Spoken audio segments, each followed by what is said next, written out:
कहानी कर्म का फल। एक छोटा सा गांव था। वहीं एक गरीब लड़का रहता था, आरव। उसके पिता नहीं थे और मां घर घर जाकर काम करती थी ताकि आरव पढ़ सके। आरव बहुत समझदार और मेहनती था। एक दिन दोपहर में जब आरव स्कूल से घर लौट रहा था, सड़क के किनारे एक बड़ी कार कीचड़ में फंस गई थी। लोग आसपास खड़े थे, लेकिन कोई मदद नहीं कर रहा था।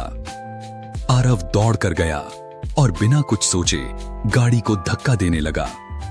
उसके कपड़े गंदे हो गए, चेहरा मिट्टी से भर गया, लेकिन उसने पूरी कोशिश की और गाड़ी को बाहर निकाल दिया।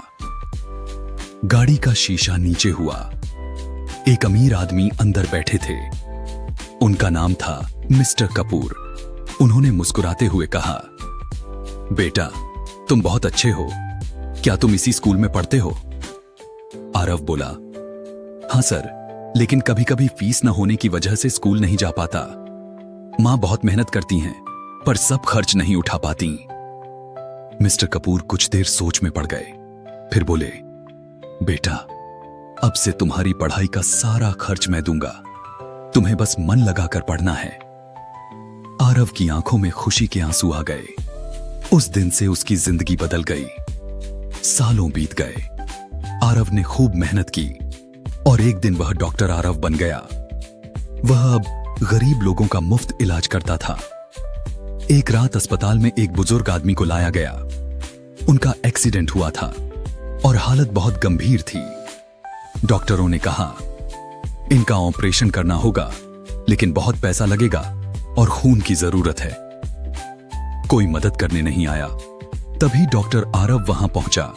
जैसे ही उसने मरीज का चेहरा देखा, वो रुक गया। वो कोई और नहीं बल्कि मिस्टर कपूर थे, वही जिन्होंने सालों पहले उसकी मदद की थी। आरव की आंखों में आंसू भर आए।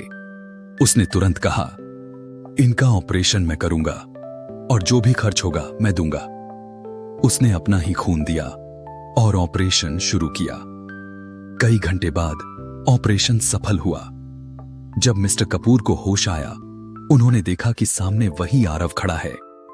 कमजोर आवाज में बोले, बेटा, तुमने मेरी जान बचाई। आरव मुस्कुराया और बोला, सर, आपने मेरी मदद की थी, तभी तो मैं आज डॉक्टर बन सका।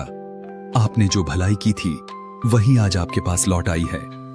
मिस्टर कपूर की आंखों से आंसू बहने लगे। उन्होंने कहा, सच है बेटा, कर्म कभी व्यर्थ नहीं जाता। जो भलाई आज करते हो वही कल लौटकर तुम्हारे पास आती है। सीख, कभी किसी की मदद करने से पीछे मत हटो। जिंदगी घूमकर वही लौट आती है जो तुम दूसरों को देते हो। जैसा करोगे वैसा पाओगे।